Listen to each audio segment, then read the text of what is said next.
अस्सलाम वालेकुम दोस्तों, आपको मेरे यूट्यूब चैनल एक्सेल मैजिक पीके पर खुश आमदीद। दोस्तों, आज हम अटेंडेंस शीट बनाना सीखेंगे। बहुत आसान है। ये मंथ्स हैं, इसको मैं अगर सेलेक्ट करता हूँ तो ये ना सिर्फ स्टार्ट डेट और एंड डेट देगा, बल्कि जहाँ पर संडेज़ हैं उनको भी हाईलाइट करेगा। ये अगर मैं मंथ चेंज करता हूँ तो वो उतने मंथ के डेट भी शो कराएगा और डेज़ भी इधर उतनी शो करवाएगा और संडेज़ को भी हाईलाइट कर देगा। और अगर मैं इसको मंथ को चेंज करता हूँ, अप्रैल करता हूँ, तो ये देखिए उसने अप्रैल के दिन भी दे दिए और संडेज़ भी हाईलाइट कर दिए और आखिर में इनका टोटल भी कर दिए। अब मैं इसको वापस जैन में जाता हूँ, तो ये देखिए जैन के 31 दिन हैं, तो संडेज़ भी उसने हाईलाइट कर दिए हैं। उसने जो डेज़ हैं वो भी दे दिए हैं और उनका डेट जो है वो भी प्रॉपर कर दी और आखिर में उनका सम भी कर दिया है। जिधर जिधर पी लिखा है उनको सम किया है। लेकिन ये एक और भी है ट्रिक है, जहाँ पे संडे लिखा हो वहाँ पे मैं चाहता हूँ कि वो कुछ लिखने ना दे, क्योंकि ये इधर हम सिलेक्शन कर रहे हैं, इसलिए वो उसने कॉपी किया हुआ है ऑलरेडी, तो उसने लिखने दिया, वरना वो इसको इधर लिखने की इजाज़त नहीं होगी। तो ये हमने कैसे परफॉर्म किया है, ये देखें, इसका टोटल भी दे दिया है। तो ये हमने कैसे परफॉर्म किया है, हम अपनी प्रैक्टिस फाइल के ऊपर चलते हैं। आपको से है गुजारिश है कि आप इसके तमाम स्टेप्स को एक एक करके देखिएगा, स्किप ना कीजिएगा।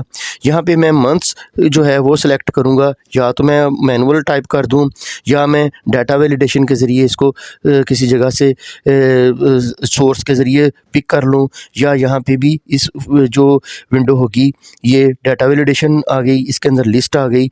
यहाँ पे या तो मैं इसको सोर्स के अंदर सिलेक्शन दूंगा, जहाँ पे मैंने मंथ्स लिखे होंगे, ये मैं इधर सोर्स से दे दिया है।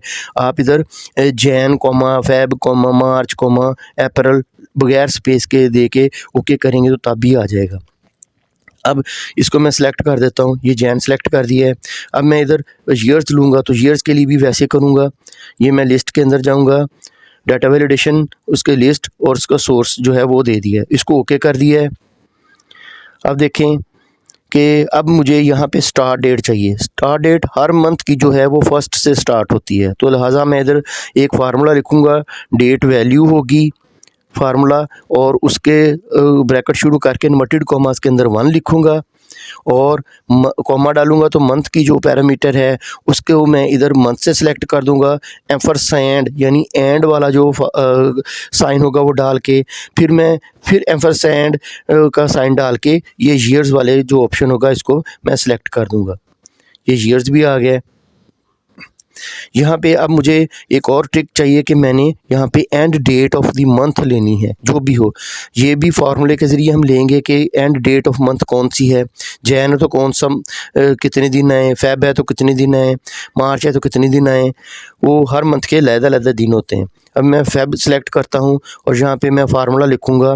ये फार्मूला ईओ मंथ होगा, जो कि last date of the month को शो करता है। इसके पैरामीटर में पहले डेट आती है, फिर मंथ आता है। स्टार्ट डेट है, स्टार्ट डेट को मैं ये सिलेक्ट कर लेता हूँ, कॉमा डालता हूँ और मंथ्स की जगह पे मैं 0 डालूँगा तो वो जैन से स्टार्ट करेगा। इसको ब्रैकेट को क्लोज़ कर देता हूँ और ओके कर देता हूँ। तो ये देखिए उसने 29 डेज़ शो कर दिए हैं कि लास्ट जो मंथ के डेज़ हैं वो 29 हैं। ये फेब के हैं, ये 2024 में 29 दिन है, लेकिन 2025 में अगर देखेंगे तो वो 28 दिन है। अब मैं 2024 ही कर देता हूँ। अब मैं कोई और मंथ चेंज करता हूँ, जैन करता हूँ, तो वो 31 दिन शो करता है। अब हमारे पास दूसरा नेक्स्ट स्टेप आ गया कि हमने यहाँ पर डेज़ लेने हैं, जो डेट, पहली डेट, दूसरी डेट, तीसरी डेट कौन सी इधर है। तो उसके लिए मैं इधर पहले फार्मूला लिखूँगा, इक्वल का साइन डालकर इस सेल को क्लिक कर दूँगा स्टार्ट डेट को, तो ये फर्स्ट डेट दे देगी। यहाँ पे मैंने जो है वो कंट्रोल 1 करके जो सेल फॉर्मेट है वहाँ पे मैंने इसकी डेट को चेंज किया हुआ है। ये पहले इस तरह का ऑप्शन था, तो मैंने आखिर से डी रहने दिया, बाकी वाई को ख़त्म कर दिया है। तो ये डी का मतलब है कि ये 1 2 3 में जो हमें डेज़ देगा। इसके बाद अब हमने नेक्स्ट जो है करना है कि नेक्स्ट जो डेज़ हैं वो जितने आखिरी दिन तक हो, 31 दिन है तो 31 दिन तक वो इधर हाईलाइट कर दे, शो कर दे। तो वो क्या करूँगा, इधर मैं इफ़ का कंडीशन लगाऊँगा। इफ़ का फार्मूला लगेगा कि इफ़ दिस वैल्यू जो है स्टार्ट डेट की ये स्मॉलर देन हो last date of the month, इसको इधर मैं रेफरेंस दे देता हूँ। इसको मैं लॉक कर दूँगा परमानेंटली, ताकि ये आगे स्किप ना हो ड्रैग करते हुए। फिर कॉमा डालूँगा। अगर ये ट्रू वैल्यू हो तो D9 ही जो फर्स्ट डेट है उसके अंदर एक प्लस कर दे, नेक्स्ट डेट आ जाए। अगर ना हो, फॉल्स वैल्यू आए तो इन्वर्टेड कॉमास डालने का मतलब है कि यहाँ पे ब्लैंक छोड़ देगा। इसको मैं क्लोज़ कर देता हूँ ब्रैकेट को। तो ये देखें ट्रू वैल्यू में D1 + 1 9 कर दिया है और आगे ब्लैंक छोड़ दिया है। इसको अब मैं ड्रैग कर लूँगा जिधर तक हमने सिलेक्शन देनी है, जिधर तक 31 तक देनी, ताकि 31 दिन तक हमारा इधर प्रॉपर डाटा शो हो जाए। ये मैं इसको फैब करके देखता हूँ तो ये देखें वो 29 डेज़ तक शो कर दिया, बाकी जो है वो 2 दिन उसने ब्लैंक छोड़ दिए। अब मुझे यहाँ पे दिनों के नाम चाहिए, संडे, मंडे, ट्यूसडे। वो मैं कैसे लूँगा, उसके लिए भी एक फार्मूला है, वो टेक्स्ट फार्मूला है। टेक्स्ट फार्मूला लिखूँगा इधर मैं और डेट को या वैल्यू को सिलेक्ट करूँगा इधर और कॉमा डालूँगा। इसको मैं लॉक करूँगा, कॉमा डालूँगा और इन्वर्टेड कॉमास के अंदर डी 3 दफ़ा लिखूँगा और इन्वर्टेड कॉमा क्लोज़ करके इसको ब्रैकेट क्लोज़ कर दूँगा। अगर मैं 2 दफ़ा लिखता तो वो उसने 1 2 3 लिख देना था, 3 दफ़ा लिखा है तो उसने जो दिनों के नाम है वो 3 डिजिट्स में वो शो करेगा। ब्रैकेट क्लोज़ करते हैं और ये देखते हैं ये उसने 3 दिनों में डिजिट्स में 3 टेक्स्ट के जो लेंथ है उसमें दिनों के नाम शो कर दिए। इसको भी मैं पूरी जो शीट है जहाँ तक मेरा डाटा है वहाँ तक मैं इसको कॉपी पेस्ट कर देता हूँ। अब हमने करना है कि जिधर जिधर संडे है वो हाईलाइट हो जाए। मैंने पूरी जो रेंज होगी डेज़ के नेम की उसको सिलेक्ट कर लेना है और कंडीशनल फॉर्मेटिंग में जाऊँगा,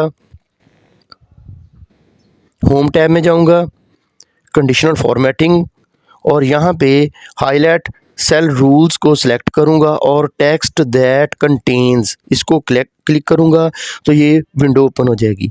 यहाँ पे मैं जस्ट संडे लिखूँगा, आगे रूल्स लिखे हुए हैं कि क्या फॉर्मेटिंग हो, तो मैं इसको ओके कर देता हूँ तो उसने रेड हाईलाइट कर दिए। अब मैंने करना है, अब मैं डेट चेंज करके मंथ चेंज करके देखता हूँ तो ये देखें वो संडे की पोजीशन जो है वो ऑटोमेटिकली चेंज हो रही है।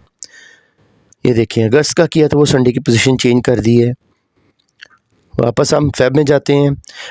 अब हमने इस रेंज को भी सिलेक्ट कर लेना है और यहाँ पे भी संडे की नीचे जो रोज़ होंगी, कॉलम जो होगा उसको हाईलाइट करना है। तो फिर मैं कंडीशनल फॉर्मेटिंग में जाता हूँ, यहाँ पे फार्मूला लिखूँगा और फार्मूला में इक्वल का साइन डालूँगा और एंड का फार्मूला डालूँगा।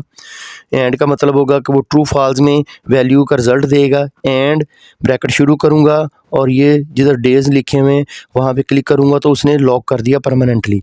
लेकिन मैं इसको एक दफ़ा F4 की प्रेस करूँगा तो वो रो को लॉक करेगा। और अगर ये बराबर हो संडे, यही इन्वर्टेड कॉमास में मैं लिखूँगा SUN सन और इन्वर्टेड कॉमास क्लोज़ कर दूँगा और अगर हो तो क्या करें, उसकी फॉर्मेटिंग करें। मैं ये कलर ले लेता हूँ लेकिन ये उसके मैच नहीं कर रहा जो ऊपर संडे में कलर है, तो मैं यहाँ से मोर ऑप्शन में जाके, मोर कलर्स में जाके उसका मिलता जुलता जो कलर होगा वो लेता हूँ। ये भी नहीं, ये तकरीबन मिल रहा है, इसको मैं ओके करूँगा। अब ओके किया तो ये देखें उसने जितनी भी कॉलम हैं, सेल्स हैं, उनको हाईलाइट कर दे जो संडे के नीचे फॉल कर रहे हैं। अब अगर मैं इसकी मंथ चेंज करता हूँ, ये देखें उसकी पोजीशन भी चेंज कर रहा है संडे की, जिधर जिधर संडे है वो वहाँ पे उसकी पोजीशन चेंज कर रहा है। अब हमने नेक्स्ट ये करना है कि हमें चाहिए कि मैं जिधर संडे हो वहाँ पे कोई चीज़ लिख ना पाऊँ। ये जैसे देखिए अभी लिखने की इजाज़त है, लेकिन इसको मैं सेलेक्ट करके ऐसा पैरामीटर लगाऊंगा कि वो संडे वाला जिधर ऑप्शन होगा, संडे हाईलाइट होगा, वहाँ पे कुछ नहीं लिखने देगा। इसको मैं फिर डाटा वैलिडेशन में जाता हूँ और डाटा वैलिडेशन में जाके कस्टम का पोजीशन ऑप्शन चूज़ करता हूँ और यहाँ पे फार्मूला लिखूँगा। फार्मूला ये होगा कि इक्वल दिस वैल्यू, इसको मैं लॉक करूँगा रो को, 2 दफ़ा F4 की प्रेस करूँगा, स्मॉलर दैन ग्रेटर दैन हो, इन्वर्टेड कॉमास में संडे लिख दूँगा SUN और इन्वर्टेड कॉमा क्लोज़ कर दूँगा और इसको ओके कर दूँगा। तो संडे के अलावा जिधर भी होगा वो लिखने की इजाज़त होगी, संडे में लिखने की इजाज़त नहीं होगी। अब ये फार्मूले को मैं तमाम सेल्स के ऊपर अप्लाई कर देता हूँ, कॉपी पेस्ट कर दिया है। अब मैं इधर कोई चीज़ लिखता हूँ तो जिधर संडे होगा वहाँ पे लिखने की इजाज़त नहीं होगी। ये देखें उसने एरर दे दी है। इसको कैंसिल करूँगा तो वो जंप करके अगले सेल पे चला जाएगा। इसको मैं भी डिलीट करता हूँ। अब हमारे पास आखिरी ऑप्शन है कि आखिरी फार्मूला रह गया है कि हमने इस जगह पर रेंज के अंदर जिधर जिधर इस सेल्स के अंदर पी लिखा हो उसको काउंट करना है कि वो कितनी दफ़ा बंदा एक मंथ में प्रेजेंट है। तो इसके लिए मैं काउंट इफ का फार्मूला लगाऊंगा। काउंट इफ लॉजिकल फार्मूला है, इसको ब्रैकेट शुरू करूंगा, इसकी रेंज दूंगा। पहले वो रेंज मांग रहा है तो मैं रेंज दूंगा कि इस रेंज के अंदर से काउंट करे।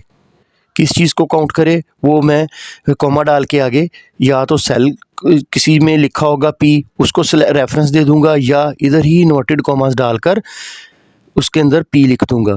मैं कॉमा डाला और इन्वर्टेड कॉमास के अंदर पी लिखूंगा जो उसका क्राइटेरिया होगा और इसको सेल को जो है वो ब्रैकेट को क्लोज़ कर दूंगा और एंटर कर दूंगा तो उसने ज़ीरो दे दिए क्योंकि यहाँ पे भी पी कुछ नहीं लिखा हुआ है। अभी मैं अगर पी लिखता हूँ इधर तो ये देखें उसको 1 दे दिए। इस सेल को मैं कॉपी करूँगा नीचे तक ताकि तमाम रेंज के ऊपर जहाँ जहाँ मुझे ये इसका रिज़ल्ट चाहिए फार्मूला अप्लाई हो जाए। फार्मूला अप्लाई हो गया है। अब अगर मैं किसी जगह पे जाके किसी सेल के अंदर भी जाकर मैं पी लिखता हूँ तो उसके एंड के ऊपर उसका टोटल भी देगा और संडे जिधर लिखा हुआ वहाँ पे लिखने की इजाज़त भी नहीं देगा। पी लिखा है मैंने इधर संडे वाली जगह पे तो उसने नहीं लिखने दिया। अब इसको मैं कैंसिल करता हूँ। अगर इधर मैं पी लिखता हूँ, अगर ए लिखूँगा किसी सेल के अंदर तो वो उसको काउंट नहीं करेगा। ये देखिए एंड पे रिज़ल्ट उसका नहीं काउंट कर रहा, लेकिन जैसे मैं पी लिखूँगा तो रिज़ल्ट को काउंट करेगा। उम्मीद है कि आपको ये मेरी वीडियो पसंद आई होगी। इसको लाइक कीजिएगा, शेयर कीजिएगा, कमेंट्स दीजिएगा और ज़्यादा से ज़्यादा शेयर कीजिएगा। खुदा हाफिज़।